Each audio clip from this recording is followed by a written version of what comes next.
Hi, I'm Kim Blomquist, the Director of Marketing and Communications at mHUB.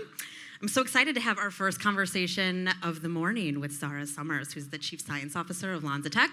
LanzaTech's super exciting. If you don't know what they're doing, you should, and you will following this conversation.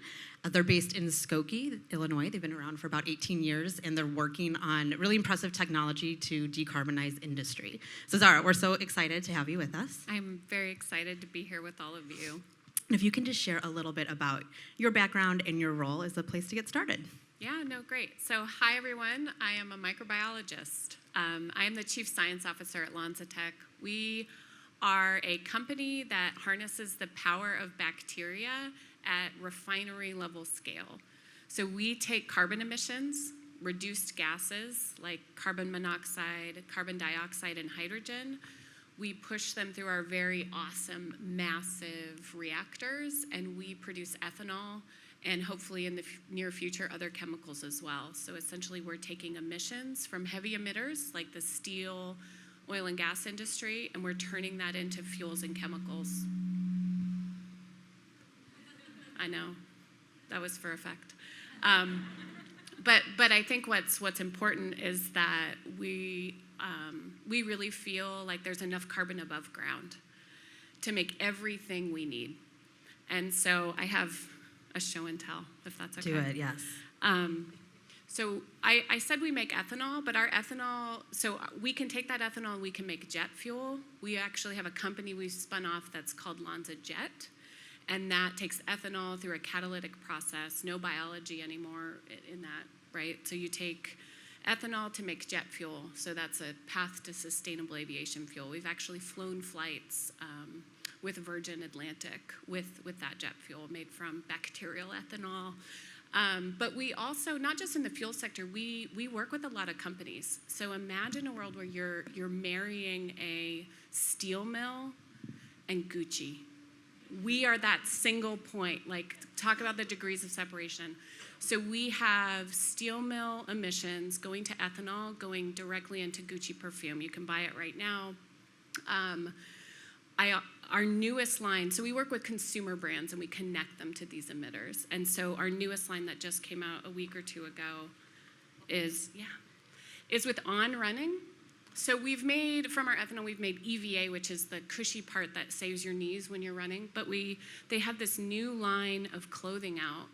And what's cool is they've kind of harnessed this is an emission shirt, right? This started its life as a steel mill emission. And if you look at the fancy sleeve, they've even like artfully represented emissions on these running clothes. So we like this line. It just came out a couple weeks ago. And I think it's really calling to consumer brands are looking for sustainable sources. And from it, when you think about what a barrel of oil does, it goes to fuel, but it also goes to chemicals. And so that's what we're trying to upend. So great. So let's talk a little bit more, because we have an audience of engineers here, about how it works. You're talking about the steel mill. Can you talk about kind of like the hardware or the component that LanzaTech brings, how the output turns into ethanol and kind of the process of how it happens? Yeah. So essentially we have steel mills or refineries now. So we have our first refinery that's being commissioned right now, where we put in massive bioreactors. So these are huge tubular gas lift reactors where we have a broth filled with happy bacteria, water, some minimal salts, and you bubble the emissions through that. So it enters the bottom, bubbles up. When it leaves, all of that carbon monoxide, carbon dioxide, and hydrogen have been consumed. And there's ethanol in the broth that we strip off with pretty much distillation, like it's been for the last 100 years. And so our hardware is really, when I think about engineering and why we've been so successful and why we have commercial plants around the world, it's really, we have engineers that can make the world's tiniest, most awesome bubbles. Because when you have a solid microbe in a liquid medium and you're trying to feed it gas, right? To get that gas into the liquid to then get into the microbe, was our major why we're good at what we do is we had really powerful engineers that make the tiniest bubbles ever. And so that's when you think about our secret sauce from an engineering perspective. We also have a lot of, when you think about a water footprint of a traditional ethanol plant, it's a high water footprint. So we've really worked to find not only carbon reduction and carbon recycling paths, like we're taking emissions, making products, but we want to have as minimal of an impact on the environment as possible. So we put a lot of engineering into how do you completely recycle water, how do you not have emissions from a plant that we're running, right? Because every, energy has an emission associated with it. So how can you make the most energy efficient plant? How can you make the most water efficient plant? And how can you have the smallest land footprint? And that's really getting into kind of a conversation about creating the circular economy. So one thing I thought was interesting when we were talking earlier, you were kind of explaining about the other carbon storage solutions that exist on the market. If you can explain that, and then how LanzaTech is kind of creating an added value, particularly in the form of additional revenue streams for our clients. Yeah, and I think, we're all the same, right? There's one type of person. It's the person that lives on planet Earth, right? So we all, in a sense, have the same problem. There's too much carbon in the atmosphere. And that comes in billions of tons a year from different types of industry, from your home use, from if you drove here, you commuted here, there's energy associated with what you do, emissions associated with that, with your food production. What we're saying is that there's enough carbon emitted that we can make use of, that we don't have to extract any more out of the ground. Carbon sequestration and storage is an option today to kind of keep doing what we're doing, but with a different spin. And so that's, you capture at the point source, at the smokestack, right? You capture CO2, you concentrate it, and you pump it underground into, essentially, they'll call them saline aquifers. It's an old oil reservoir, because we know they have a trap, because they held the oil and gas in it for so long, so that now it's a nice sealed trap. However, geology, if you've been to Utah or you've been here, right, you know that geology is different. We have different rocks here than you do in other parts of the country. And so just like the surface of the earth looks different in different places, the underneath is different too. And so there are a lot of places where there's heavy industry emitting CO2, and there's no subsurface storage, right? That is not uniform throughout the world. So what do you do with those stranded assets of CO2? So CCS is an option, but it's not an option for everyone everywhere. And so that's kind of where, like, we're not saying use us instead of CCS. We're saying don't think that it's a silver bullet when it comes to the climate. Like, go for silver buckshot, right? It's like, let's try and cover as many bases as possible with as many technologies as possible. And a lot of you are actively engaged in that, bring a solution forward, because it's not one problem, it's a lot of little problems, and so we need a lot of solutions. Very true. Okay, so speaking of going underground, yeah. I know that your career history has you underground at one point, so let's get personal and talk about kind of how you went from biology to working to decarbonize the oil and gas industry. Yeah, so I started my career as like a bright-eyed subsurface microbiologist, like many do. So I worked in the bottom of an iron mine after my PhD, where I was looking at unique life that lived in shield brines in northern Minnesota up in the boundary waters. It's normal. Oh, yeah, me too. Yeah, right? Who hasn't? And I think what struck me there was that the diversity of bacterial life is so astonishing. There is literally a metabolism to make use of any energy-containing molecule on this planet. There is a bacteria that will use it and make a living doing it and do it really well. Because they've had we're 4.6 billion years old. They've had 3.8 billion years to figure all this stuff out. It's pretty amazing. And so LanzaTech does a really good job at harnessing a very unique metabolism that likely evolved before there was oxygen in our atmosphere, before all of that. So we're using an acetogen that has one of the most ancient carbon metabolisms. It can make everything it needs, all the lipids, all the sugars, all the DNA, RNA from CO2 and carbon monoxide, right? That's how life, like that's your ancestor, so just saying. But I started looking at weird metabolisms underground at an iron mine, looking at what would life have been like 2.7 billion years ago on Earth. So that's what I studied.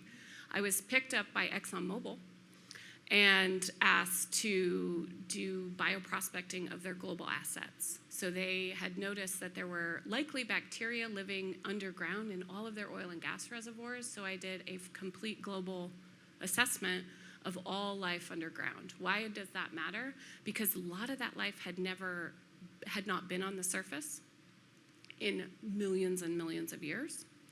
And so unique metabolisms that can help us make new chemicals, that can help answer some of the questions, they were interested in at least dabbling in.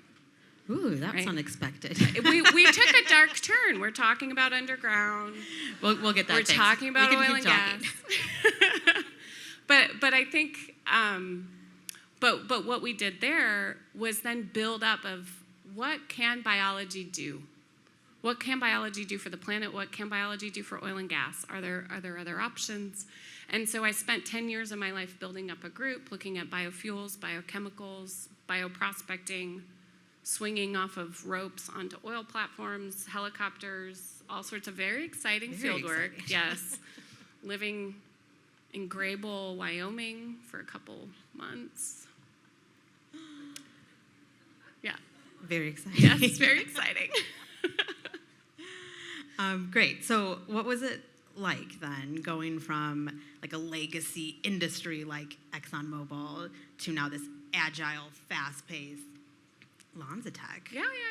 No, it's like as an individual trying to turn an aircraft carrier by just jumping on one side to being in a speedboat where you're in control, right? Where you look left, you look right, everyone there is having that shared mission. I will say I've never met a more passionate group of people that all wants what I want. It's like we're a cult. Sorry, don't quote me. But it's like Or a family. We call ourselves the mHUB family. But it's a shared drive. Whereas in oil and gas, there are people, you will go to work and you will try and get out enjoyment. And some days that's going to be really hard. At ExxonMobil, it was very hard some days. And it was almost as if we were a startup in an 80,000 person company, because I was the face of biology, and so it was in some days you felt like Sisyphus, where you were pushing the boulder up, and you got that meeting and you presented it, and then they laughed about like, so do you like manatees? And you're like, yeah, who doesn't? Like, why is that a question? Joke. But to be with a group of people, of passionate scientists and engineers that really, really, really are pulling for the planet is such a powerful thing. I mean, it's intoxicating in a way, because it feels so good. So you can deflect this question if you want to, but did ExxonMobil do anything with the information and the data that you had been collecting for 10 years? Yeah, they did. So so about the time that I was leaving, we created a new business in ExxonMobil, the low carbon solutions business, and so there was an entire arm of that based on the new corporate strategy around nature-based solutions and looking for things beyond CCS. While we didn't have even a fraction of the funding, it was a whole business that now is still standing and functioning within that company. I don't know if they're going to actually act and start to make real investment in that space, but it's, on a handful of people's business cards, it exists in ExxonMobil. So step in the right direction. Yeah. Good. Okay, so back to your role at LanzaTech. Yeah. Can you tell us what your day-to-day looks like? There's a couple LanzaTech people here as well, and they both just laughed. So I'm as the chief science officer, so we're a company of about 400. I have 115 people on my team. And we cover computational, so I have the AI, machine learning folks. I have the biologists that can essentially make a digital twin of a microbial cell, understand everything going on in and out of it, how that cell interacts with the reactor and the world around it. Outside of the modeling side, we have our fermentation teams. So we have a lot of fermenters that are at the liter scale, bench scale. We have pilot scale reactors that we're running as well in Skokie. And so those are continuous, very, very much running in the exact same fashion that our commercial units would run. So same PLC, same everything that we would run on a site. And then we also have, I mentioned that we're beyond ethanol. We're looking to make new molecules as well because biology is so programmable. You've heard about CRISPR, you've heard about all these tools that exist that are, even in the last 10 years, it's been a total biological revolution. We're harnessing a lot of these tools that have been progressed in the broader community, and we're developing strains of our bacteria that make different products, right? And so we really do want to make every chemical you could ever need. We feel like we have a solution from a biological perspective.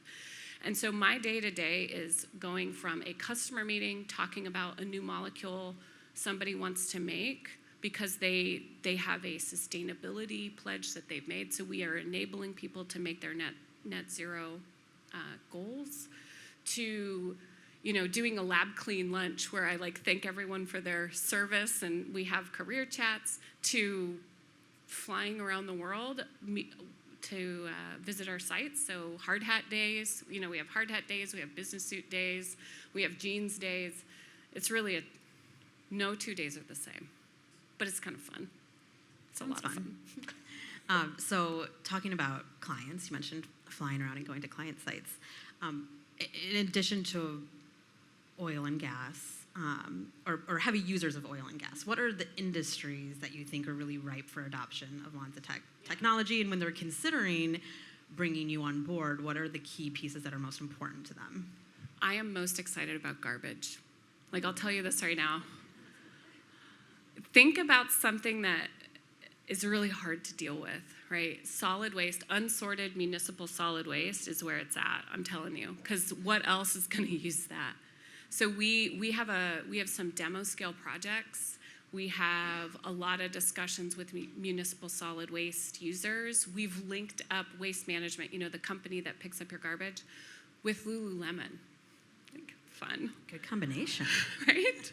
But so I really am excited about solid waste because especially unsorted municipal solid waste, or I don't know if you know this, but not all plastic is recyclable because your ketchup bottle alone is 7 different polymers. You can't recycle that. But you can gasify it and turn it into syngas. And guess what eats syngas?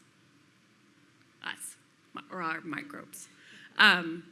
And so what's really exciting is helping people see solutions for things that people see as problems today. And I think that's where we really shine, in that we can essentially talk to Waste Management, say, let's gasify some garbage you have. Let's take your landfill gas, right? We can partially oxidize that landfill gas to syngas. We push it through our organism, and we actually have Lululemon running shorts that we play soccer on Fridays in the office. If you're ever in Skokie, come play at lunch. And so you'll see people in these short shorts. They're these really nice green, electric green Lululemon shorts. That's made from garbage, folks. I mean, we did that. And I think when you look at solutions out there that are going to deal with solid waste, especially for island nations, for developing nations that are figuring out how to build infrastructure, that's perfectly. Why build, if there's a place that's going to put in a grid, why build it the same way we've built our grid? That's silly. Why not give them something better? They shouldn't aspire to have what we have. They should aspire to be better, because it's much easier when you're starting fresh to overhaul the whole system. I mean, this is you didn't ask me my 10 steps for world domination, but I did have a question about that, though, in terms of the LanzaTech technology. Can it be retrofitted onto existing plants, or does it have to be part of a new build? No, and so we can do greenfield, we can do brownfield, we can do bolt-on, because our organism evolved in a tumultuous world of a lot of different types of reduced gases. We can take only carbon monoxide. We can take carbon monoxide, hydrogen, and CO2. We can take them in a lot of different ratios. You can vary that ratio minute to minute because the organism itself can do reverse water gas shift in the cell because it's had 3.6 billion years to perfect that. And so we're really agile in our feedstock source. We can pretty much take any gas mix and make it work. And so that means if you look at pictures of our steel mill sites, we're starting up one in Ghent right now in Belgium. And it's beautiful because there's a steel mill, there's a road, there's a huge orange pipe, big orange pipe, and you can just trace that pipe and it goes right to the LanzaTech plant across the street, right there. And so we just need a big pipe. That's great. So with so many use cases, it must be difficult to prioritize kind of what the next R&D phase is going to look like. How do you make those decisions? Yeah, that's how I spend some of my days. And I think what we look at is it's and a lot of you, especially, I've talked to some folks at mHUB before. Is like, what is it? Are you going to be unique? Are you going to have a unique offering? Or are you going to do something better than everybody else is doing? And it's finding that sweet spot where you are the best suited to answer a problem. And so while we do have a lot of options, some of the most exciting areas are where there are no other existing solutions today, which makes you a shoo-in, right? You shouldn't have to have the customer do mental acrobatics to figure out how you fit with them. So a lot of times we look at robust, like when we look at our R&D pipeline, it's really what are going to be problems that start to hit? And how can we proactively get people thinking about, hey, there's already a solution out there? And so from a solid waste perspective, from a stranded assets, right? We talked about CCS and how there are parts of the world where it's not an option, right? So what types of feedstocks are going to be present in those areas? So it's a little bit of strategic, geographical, but also like who else is going to take garbage in its very varying form and make beautiful white running shirts out of it. So that's a great point. We give similar advice to startups. So any startups in the audience, find that market gap and figure out who your customer is and what they really need. Yep. Okay, so let's bring the engineers back into the conversation. So there's a whole engineering division at LanzaTech as well. Yeah. How do they play with the science team, and what are they all responsible for? I mean, so we have engineers on the science team in that they're running our pilots and they're developing the next generation, like improvement, right? As a lot of you will know, you're never done, right? There's always something to improve. There's always CapEx to reduce. There's always, how could I change something in my reactor so my OpEx decreases?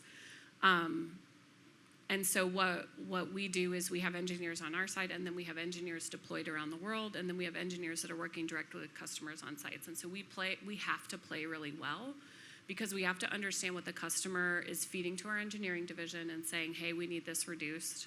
We have to proactively let the engineering groups know what we're working on reducing, making sure those two marry up well. So really it's more of an alignment. And then when plants start up, the science team is also there from a biology perspective because we have kind of two things to worry about at startup. It's does all the equipment work and are the bugs happy? And so that's we're like this. And there has to be a lot of communication. And as you know, if you have two people, then you already have a communication problem. And so it's, it's finding that, in some ways it's like finding that common language. Because when I say selectivity, when they say selectivity, it doesn't mean the same thing. And so, sure. Yeah. Okay, so what has it been like to scale? Like, I think you would consider LanzaTech scaled towards commercialization rather quickly. What have been some of the challenges in either adoption or scaling or growing so fast? Yeah, and I think, on the scaling journey, I think something, lessons learned, something we did really well was was go dirty really fast, right? Don't create this precious thing that can't withstand real world issues, right? We went to a real steel mill site within the first 3 to 4 years and actually had a clunky bioreactor eating that gas to see that variability, to see what kind of contaminants, to see what sort of stuff would happen at a steel mill, right? We didn't romanticize gas streams, create a lab diva, and then expect it to perform. We went dirty really fast. Sure. And I think we definitely are scaled. I think one of the challenges is, do people know there's an option, right? And a lot of you are going to have this challenge too, if you're not already feeling it, is people think there's one solution because you have ExxonMobils of the world touting the one solution, the CCS, which is great. But you're a voice in a sea of a lot of big voices. And so how do you touch people in that way where they, when they're thinking of their problem, they know to look for you? And so I think what we've found in the last few years is you do that with friends. You do that through your network. You build champions. Just like when you're in your career trying to figure out how you fit in a company, you need champions. As a company, you need champions. You need friends. You need partners that are going to say, have you heard of this place? Have you heard of these folks and what they're doing? And I know we have champions in this room, and so I'm like, thank you. But I think it's important to do events like this and to make those connections with people. Even if they're not doing what you're doing, fine. They might be in a room someday when they say, have you heard of this group? And I think that's really important. And we're getting to that point where people are starting to know what we do, but it wasn't that way even, a couple years ago. Yeah, as a marketing person, I acutely understand those challenges. So that's great. Okay, so let's see. Let me get to a couple other questions, and then we are going to open it for Q&A. So if you have any burning questions, sit on those, and we'll get to you shortly. Let's just jump to advice. If you have any advice for women interested in advancing in their careers in STEM, what advice would you give them? I mean, it's for women, but it's for everyone, I guess. Sure. So that's okay. I'm an equal opportunity advice giver. I think it's like know your champions, build those relationships, know your pitch, and sit at the damn table. Like if you're going to a meeting and there's chairs on the side of the room and there's chairs at the table, and you're like, well, I don't know if I should be at the table. Should I be at the table? You're on time, sit at the effing table, right? Just own that. Like that was something somebody said to me really, really early in my career at ExxonMobil, and the division I was in was 11% women. And they were like, why are you sitting on the side of the room? Get at the table. I'm like, well, I don't know if it's someone's seat. And they're like, well, then make them ask you move. Just sit at the table. You have a right to be there. You have something to say. So say it and sit at the table. That's great advice. Okay, so I will open it up for questions. Do we have any questions in the audience? Okay, I see multiple hands. So I'm going to go over here first. And I'm wondering if, Emily, if we could bring a mic out for audience Q&A. Just give us 1 second. We could. Thanks.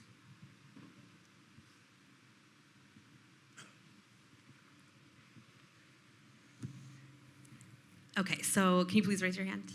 There you go. Thank you. Well, that was fabulous, so thank you so much.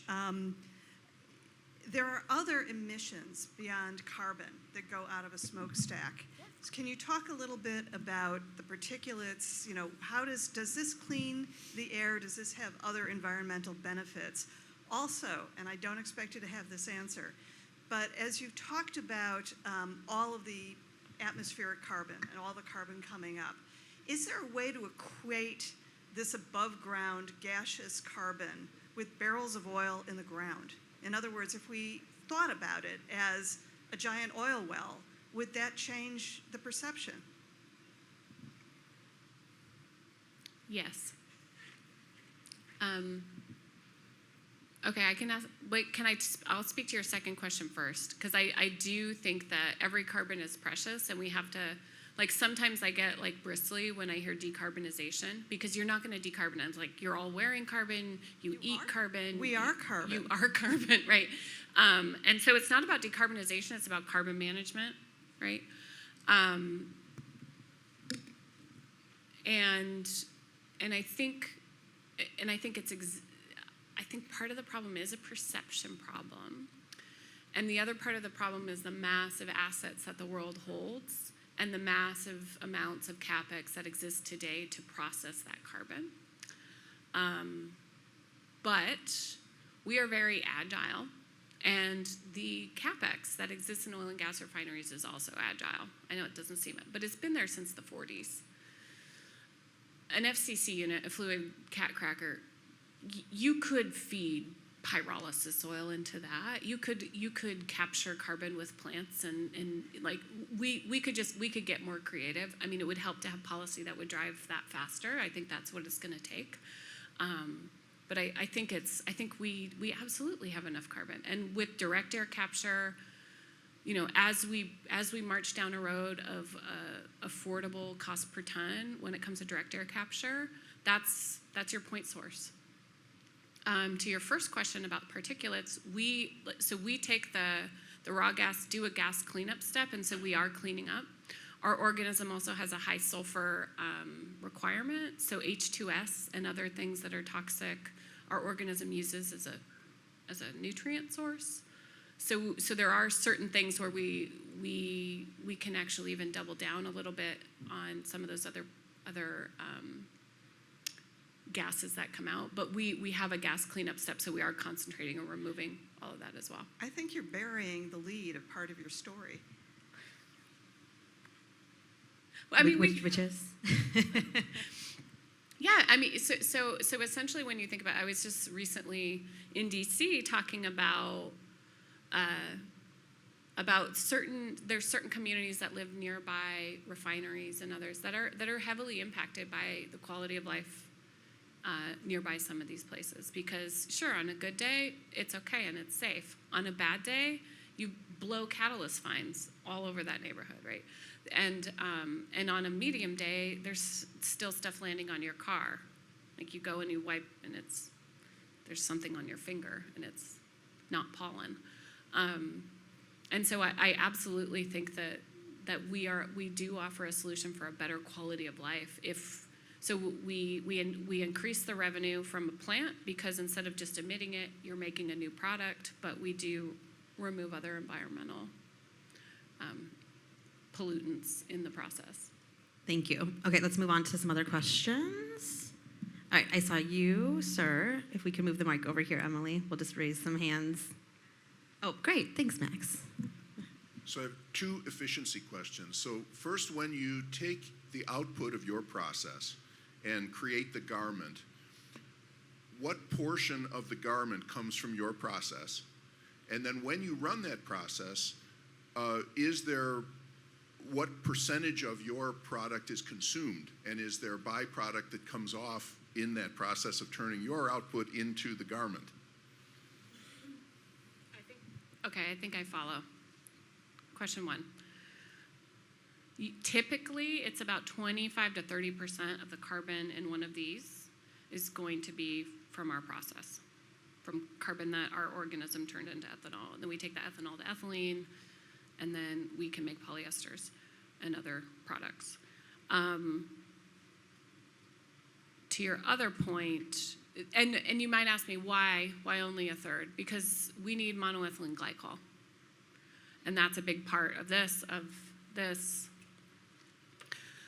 We just so happen to have a new strain that makes direct monoethylene glycol from reduced gases, and that's kind of how we're answering that, because we want 100% of this to be from emissions, and so we are working on that. And so one of our strains that we're hoping to pilot very soon is to fill that other gap.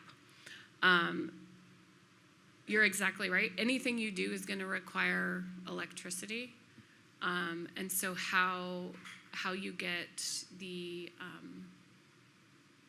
whole life cycle of a product we take very seriously, and so do the brands that we work with. So we are working with people that are very, very conscientious of the entire life cycle. What are the emissions to make this garment versus fresh fossil garment? And so it is lower, but the more of the carbon we fix that goes into this, the lower it will become.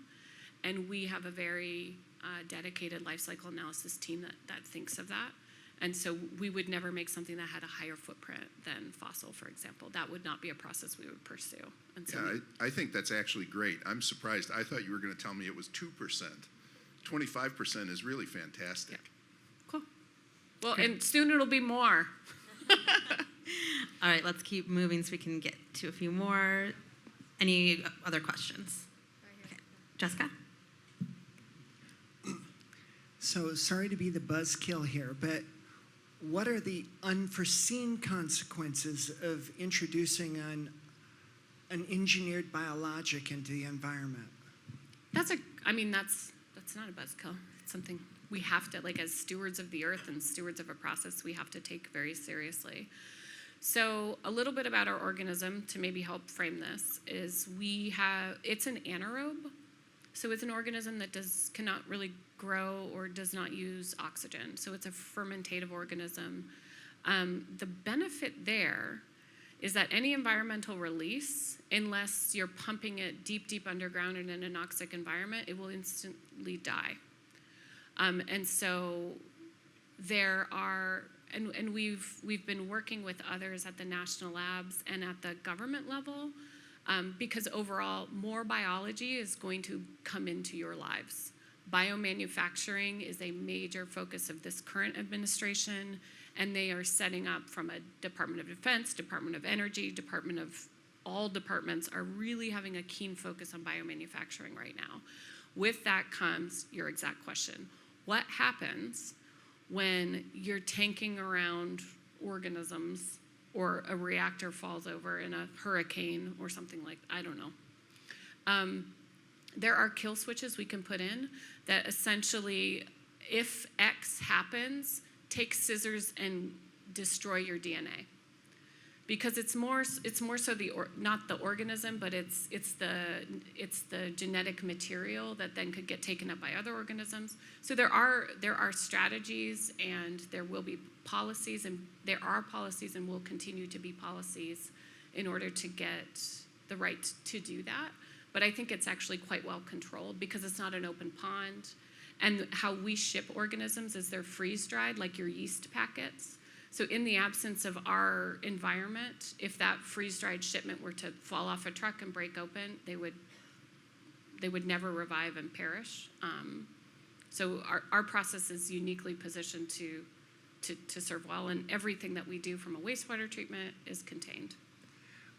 I appreciate that. When you said, we've programmed in a kill switch, it reminded me of a movie we all saw about 25 years ago where those big dinosaurs had a kill switch programmed into them. Of course. So just... Life finds a way. No, just kidding. No, but I think from a why we chose this organism is that it is very robust in the environment we create, and it is helpless out in this type of environment, or in a human body, for example. It would not survive either. So. You guys, these are great questions, and I do have to wrap it up, so I apologize. We have to get ready for the next panel conversation. So I saw some other hands raised, so if Zara's still around, you can find her and ask questions, or follow LanzaTech just to keep up to date with what they're doing. You guys are doing great work. Thank you so much for being here. If you can all help me give a round of applause for Zara.